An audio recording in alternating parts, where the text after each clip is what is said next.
Pemirsa, Kakor Lantas Polri Brigjen Polisi Agus Suryo Nugroho melakukan survei jalur mudik balik Lebaran 2025. Masih ada jalan berlubang yang bisa mempengaruhi arus mudik balik mendatang, terlebih saat dilakukan lajur satu arah di ruas tol Trans Jawa.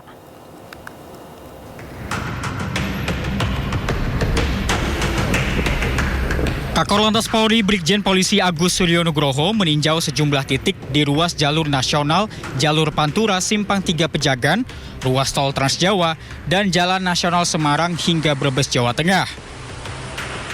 Dari hasil survei, ruas tol Trans Jawa kondisinya masih bagus. Namun di wilayah Semarang, Batang, Pekalongan hingga Kabupaten Tegal masih ditemui jalan rusak dan berlubang. Kondisi tersebut bisa berpengaruh terhadap kelancaran arus mudik Lebaran mendatang. Terlebih saat dilakukan lajur satu arah ke arah Semarang di ruas tol Trans Jawa. Untuk jalur nasional yang berada di wilayah Brebes cukup bagus, tidak terlalu banyak yang berlubang karena ada yang jalan tol dicor. Tetapi yang di wilayah Semarang, Batang hingga Pekalongan Tegal itu masih banyak cukup jalan yang rusak, jalan berlubang. Tentunya ini nanti berpengaruh pada saat operasi ketupat. Para pengguna jalan diharapkan bisa memperhitungkan jarak tempuh dengan waktu istirahat serta waspada kondisi jalan yang dilewati. Dari hasil evaluasi operasi ketupat Lebaran pada tahun lalu, banyak kecelakaan disebabkan karena kecepatan tinggi, pengemudi mengantuk, dan kurang menguasai kondisi medan jalan. Dari Brebes, Jawa Tengah, Unibar iNews melaporkan. Pemirsa, Badan Meteorologi, Klimatologi, dan Geofisika atau BMKG memperkirakan selama beberapa hari ke depan cuaca ekstrim masih berpotensi terjadi di sebagian besar wilayah di Indonesia. Berdasarkan data BMKG, wilayah yang intensitas hujan tinggi berada di wilayah Jawa, Bali, serta Nusa Tenggara. Kalau dilihat dari kondisi cuaca beberapa hari kemarin, memang hujan dengan intensitas sedang hingga lebat memang terjadi di sebagian wilayah di Indonesia. Bahkan untuk Jakarta sendiri hujan di dini hari masih sering terjadi ya.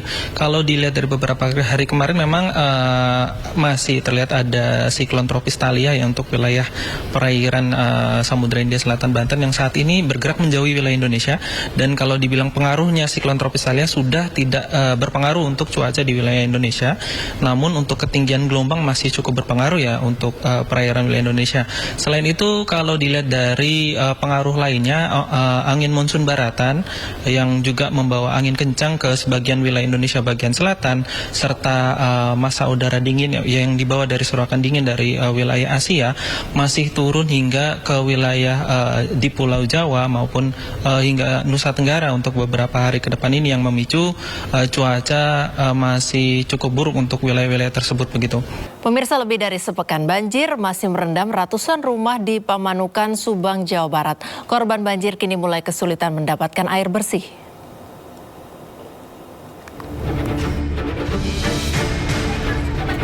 Meluapnya Sungai Kalemsema membuat 600 rumah warga di Desa Mulyasari, Kecamatan Pamanukan, Subang terendam banjir.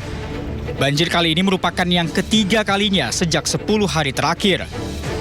Meskipun banjir kini mulai surut, namun warga telah kesulitan mendapatkan air bersih.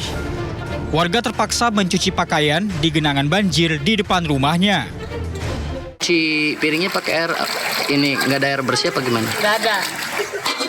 Udah berapa hari ini di sini gini? Udah lama. Teteh nggak ngungsi? Enggak, nanti fungsinya. Sementara bantuan dari pemerintah kini mulai turun. Bantuan diserahkan ke tiap rumah korban banjir oleh petugas desa dan BPBD Subang. Pihak BPBD Subang mengimbau kepada korban banjir agar tetap tenang dan tidak panik. Dari Subang, Jawa Barat, Yudi Herawan Juanda, iNews melaporkan.